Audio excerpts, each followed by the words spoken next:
Now, see yourself in nature has always been a weird one for me because it's always like it can tell because the main gist of it is to be your authentic self regardless of the situation, right? Be you, be your authentic self. Go back to what's natural to you. Go back to the natural, which is you. It's never necessarily saying that, hey, go outside, touch the grass, and it's good to do those things, right? For some of you guys, if you guys have earthly placements, but I feel like most of what it's saying is that you have to see yourself in a particular area that doesn't alienate you from the world, if that makes sense. See yourself as if you were seeing someone that you were interested in. Consider yourself as someone that you wanted to understand a little bit deeply. And would you prefer someone that would just try to be a version of themselves that wasn't authentic to themselves, therefore you couldn't really connect with them? Or would it be easier for them to just be who they are so you can be able to figure out if they're the right person for you in the first place? This is the same sort of concept, right? No longer allowing yourself to, or not necessarily, rejecting yourself, or really how do I say this? Pretty much like see your needs as something very important, right? See yourself in nature. Be your authentic self and understand what you need as a person, as you. Yeah, right. You know what I mean? If you're an introvert, maybe spend less time outside and go within. Go inside, right? Or spend more time with yourself if you're an introvert. But if you're an extrovert, spend more time with people, right? You treat yourself as though, not just as though you matter, but, just be yourself and be aware of what yourself is trying to tell you. Now, you also have to be patient as well. And I think it's saying, too, like, when you focus on yourself, back to see yourself in nature, right? When you focus on yourself, that does give you time. It'll give you a lot of patience because you're assessing and taking care of your needs. When you're always looking at the future of thinking of things things that are coming into your life, or things that are changing, things that are adjusting and taking their time with changing, because of course quality over quantity, right? It's important to kind of take care of us in the meantime. Take care of us while we're waiting on something, while we're waiting on a message, while we're waiting on somebody to kind of do their thing so they can get back to us. While we are waiting for that, focus on you. So be patient be patient, and how to do that is by focusing on what your needs are in the moment, being you in the moment, and not rushing the situation because you're not focusing on yourself, right? Focusing on your needs. Now, the high priestess is showing up here as the underlying energy, saying that you need to definitely trust your intuition, but most of all, take little to no action. Okay? And that pretty much means it's like no need to search yourself because you already did everything that you need to do. You've got all that done, right? It doesn't make you weak or soft for being, vulnerable and reciprocal, hopefully that's the right word, or open to receiving. And I think this is one of those things. See yourself in nature. Be patient rather. It's talking about putting yourself in a state of openness, being willing to receive the happiness that you guys are trying to manifest in your life. The only way for that to come in is if you're open to it. And the high priestess is saying it's time to trust your intuition, time to do all these things. And most importantly too, the underlying energy, it can also talk about as well some things that may not be very clear, may not be very open. Some of you guys may be dealing with someone that's very secretive, or maybe you guys have been, are feeling very secretive at this moment, or you're not really communicating in a way that expresses the problems that you guys may be experiencing right now in your relationships. Maybe you believe that the peace can be retained if you just keep it shut, Some of you guys are like, hell no with that. I can sense it right now. Some of you guys are like, that's not me. That's not how I see things. Some of you guys are like, yeah, I don't really feel like if I communicate what I feel is going to go very well. Let's see why we have the High Priestess underneath here, because the 10 of Wands and the 4 of Wands. All right. So I think it took a lot of work to get to where you guys are in your relationship. And the burden that you guys are carrying with the secret is honestly quite troublesome, which is why I feel like this see yourself in nature card is definitely coming up, because you have to be you. Now, taking little to no action in a sense of like being assertive and going out and getting stuff is pretty much what I mean. But I don't think that the high priestess is coming in here to advocate, hey, do nothing, you know? I feel like it's saying it's do nothing in regards to the relationship, like if you, as far as putting in work into it. I feel like you have to now be yourself. You have to be you. You have to just be your authentic, beautiful selves without any judgment, without worry about judgment or anything, you know? And considering that this reading is already starting off with the whole be patient and see yourself in nature, I kind of get the sense of with the moon and the high priestess and the moon coming up like this, is that there's some things that you're not open about, or this other person isn't open about, and you're either you know that this person has a secret and is bringing up a lot of old issues and is triggering you, and even though you would love to just get them to just say whatever it is that's keeping their secret at bay, you have to be patient and show that, hey, you can be trustworthy, you can be open to receiving, but you have to attend to your needs first, right?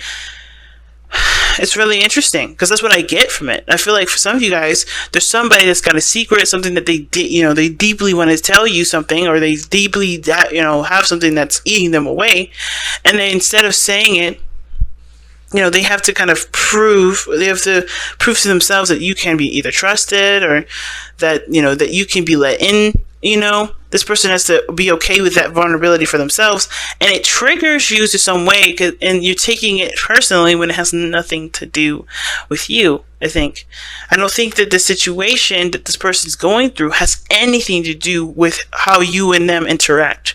I feel like, because with the Three of Swords, it's a past energy. And unless you guys have been in a relationship for, long enough to develop issues like this, I don't think that this has much to do with you. I think this may have to do with their upbringing. It may have to do with their, with their past relationships before you, the relationship before you.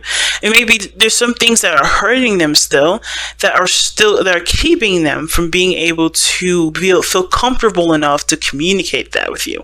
And understanding that, it's, I feel like for a lot of you guys, you're having to resist the urge, just get to the problem and figure out what you need to do to help them heal. And honestly, whatever you're triggered by with them keeping that secret, and it could be that, past secrets and before maybe have gotten to a place where, you guys have had, bitter issues or whatever, right? The Three of Swords, you have your own situation that you have to look at, and that's why it's so important to just focus on yourself right now, especially when someone is not comfortable with coming out with a secret.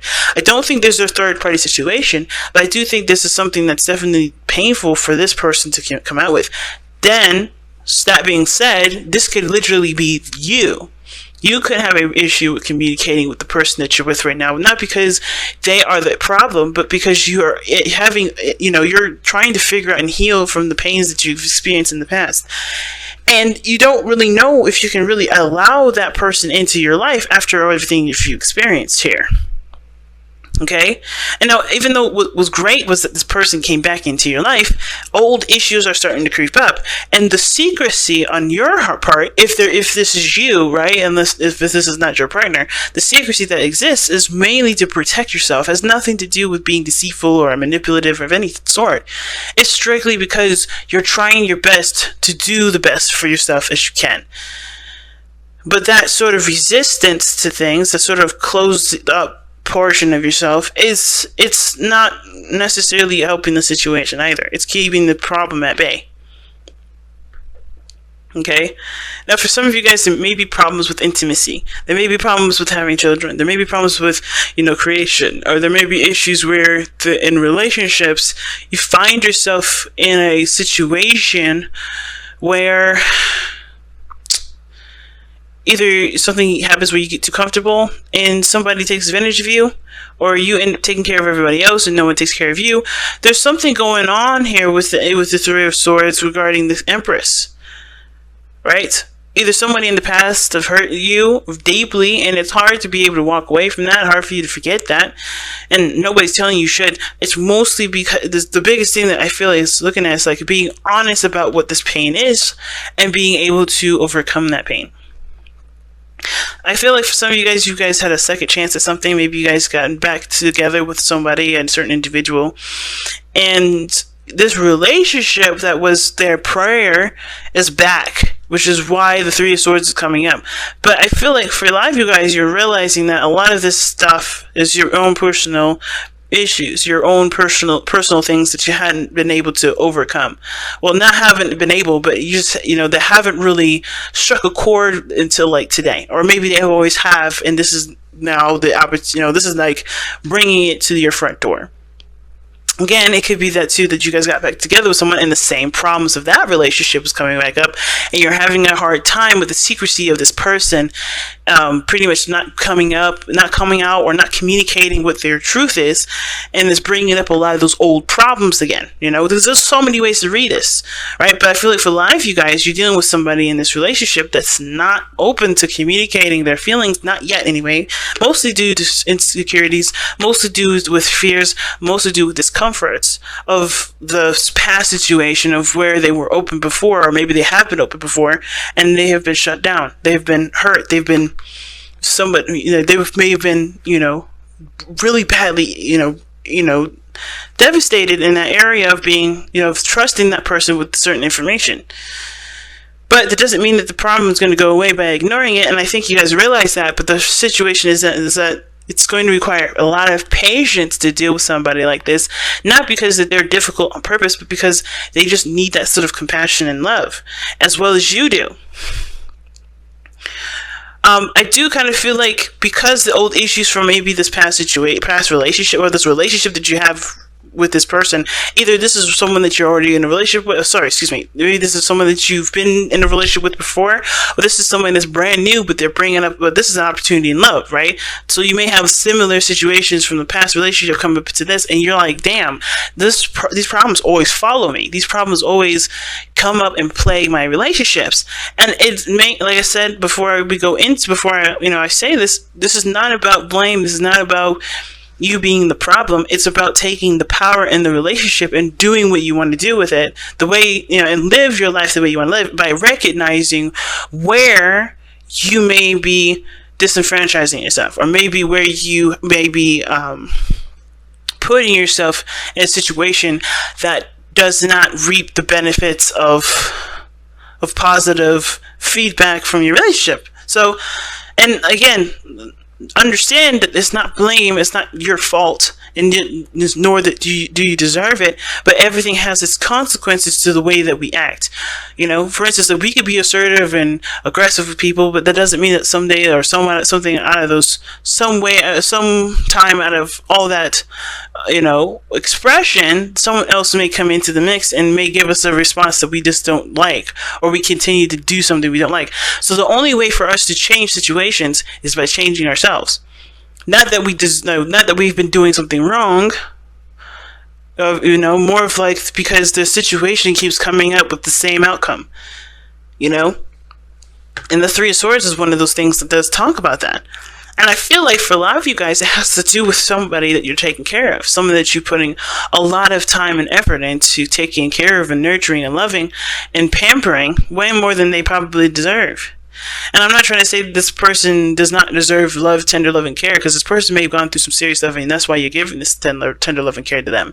However, if this is not a reciprocal thing, and you feel like the situation is going back to where things used to be, where there was hardcore pains and absolutely the same apathetic situation that's going on, where you're not feeling interested in anything, it's just, there may have to be some changes that you have to make for yourself.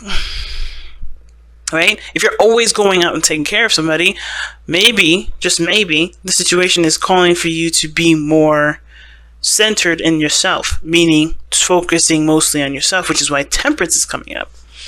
Now, the Four of Cups is like definitely telling us that the potential for the future, it could be that you feel more, feel emotionally drained or emotionally stunted by the relationship. Like you're just, there's not a lot of interest in anything. You're not really interested in the relationship, because not only have you gotten back in a relationship with somebody that brought up old issues again, but these issues are some things that seems to be reoccurring, and you can't seem to feel like either you can't seem to figure out what to do with them, or that there's just constant problems here, and it just always leads down to the to the situation where you start to feel apathetic and look elsewhere for solutions, instead of looking at the self and what you need to what you want to feel or what you want to change. It's totally subjective here, right? You may have issues with taking care of yourself. It may not have to do with anything with another person. Maybe you have an opportunity to do something awesome, but the problem is that you don't take very good care of yourself. Or maybe, you indulge too much in one area. You put too much emphasis on one thing, which would make maybe pleasure, and not a lot of balance in a lot of areas, so therefore things go out of whack. And the reason why this happens is because there may be some things that you're not necessarily comfortable with. Old issues, old pains come up. You may have an eating disorder. The consequence of these issues coming up is a reaction that doesn't necessarily fix the problem. Okay? And I feel like taking care of yourself and overindulging can definitely, taking care of yourself and indulging is two different things, because you can love yourself and do things that improve your health and improve the healing process, or it could completely shelter you and keep you from not improving. But I feel like too, there could be some of you guys out here that may see these old issues in yourself, and you don't give yourself enough patience for them. You're not very patient with your problems. Like, maybe you give yourself a hard time, or you talk negative to yourself. You treat yourself really badly. You don't give yourself a break, And of course, everybody has, is their worst critic, is their own worst critic. And I feel like you may have to apply motherly love to yourself right now, because you need more compassion than what you've been receiving from yourself in the very beginning, or from anybody. So temperance is coming up as your best path to follow, to balance your life, one, and to be careful of overindulgence. To be careful of of overindulging in one area. Okay, and I kind of get the sense that there's a lot of stuff going on for a lot of you guys out here. The Three of Swords being that, it's the source issue, and there's not a lot of either compassion from your other person, or there's not a compassion from yourself. There's something going on where the Three of Swords is coming up, or these pains are coming up, and there's not a lot of compassion. Or there's not, because where it's going is apathy. Now, at the same time, it could look like here, too, that there is a recognition of there being a problem. I think the High Priestess is not only the Keeper of Secrets, but, considering that she is the Keeper of Secrets, she knows a lot of things, right? She's very aware of things. She just knows stuff. And I feel like you guys know what the problem is. And I think you guys may know that you may have to do with either taking care of yourself, having patience with yourself, the creation of things. And I kind of get the feeling that you guys already know what you guys need to do, which is to take time out for yourself, to center yourself, and to handle the situation personally, or work on a balance that doesn't ultimately leave you feeling like you guys are, constantly unbalanced. Okay, and I feel like a lot of you guys are aware of their issues and aware of why you have them, and are already in the process of working on them. And temperance, for those of you that are already working on them, is telling you to keep going. Keep doing that. Keep balancing your life out. Keep centering yourself. Keep focusing on what you need to get done for you. And no longer, don't, if you're doing that, don't worry about other people, because that person will take care of themselves as well, one way or another. That's not your responsibility right now. It's totally on you. to take care of yourself. And perhaps the Four of Cups in the future would suggest that this is saying, well, you've been there, you've done that, you've finally overcome this pain, the sadness, or these past issues that come up. You overcome these, and now you're ready for the next thing, but you don't know what else is to come, because this has been your life for a while. Right? This has been the kind of reoccurring situation forever, but you finally have solved it. I feel like you guys already know the solution to what this is. It's just that when you do it, you don't have anything else to do. But there's always something new to come and, and to change and to alter and to heal. And I feel like instead of looking at this as like being comfortable in your misery, which I don't think that's all of you guys. I think you guys are not necessarily comfortable in it at all. But I feel like, there will always be something new or something coming in when you're finally, you finally have overcome whatever the Three of Swords is saying that's blocking right now. Now, your hopes and fears shows the Nine of Coins. It does look like you guys want to be a little more, either more isolated, but mostly you guys want to be more independent, feel a lot more stronger about yourselves, have a higher self-esteem, know your worth and know your value. And I think that the process in which you guys go on is going to strengthen that. And the beautiful thing about your outcome being the Moon is that there's no predetermined anything. And I don't believe in predetermined stuff anyway, which is why I'm very careful about how I read the future. I don't really want you guys to think that this is how your future is going to turn out. I always say potential future, because this is where you're coming from, where you are right now. Right? Like, the problem is this, and you could just get disinterested and look for something else. But this doesn't mean that this is how the future is going to go, because the Moon is telling me that not only is it completely impossible to guess what you're going to do, but it's up to you, and it's in your hands to figure out how you want to go about your path forward. It's truly about following your intuition and listening to your heart at this point, and that can lead us anywhere. Because your heart doesn't have a specific ideas of what anything looks like. It's not, your heart is, it doesn't have eyes. It's all about feeling what it wants to feel. And as long as you focus on what you want to feel, as long as you focus on, what you're feeling in the moment, especially when it comes to triggers that may come up with the Three of Swords, you're always going to find yourself in a situation that you can definitely start to get more comfortable in, especially if